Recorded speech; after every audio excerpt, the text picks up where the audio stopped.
Halo. Sasa nataka kufanya semina ya single men, single ladies. Ni sawa? Na wale wameolewa hawataingia hapa. Wale wameoa na wameolewa hawataingia hapa. Tutafanya ya single men na single lady. Halo.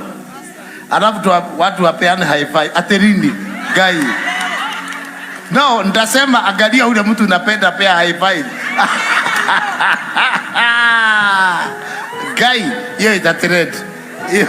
You is the whole world. My viewers, wherever you are not married. You are not married. I'm going to have the one seminar of unmarried. Single men and single lady. They will sit in not this party. They will sit mixing. Then I will tell men to wake up and look what you want. Sindaweza nikafunga harusi hata hapa siku hiyo hiyo. Nitafunga siku hiyo hiyo tu. Siku hiyo hiyo kutakuwa na harusi na shika mtu wako na mshika, rudia nyuma yangu, finish. Hello, togo itido hau.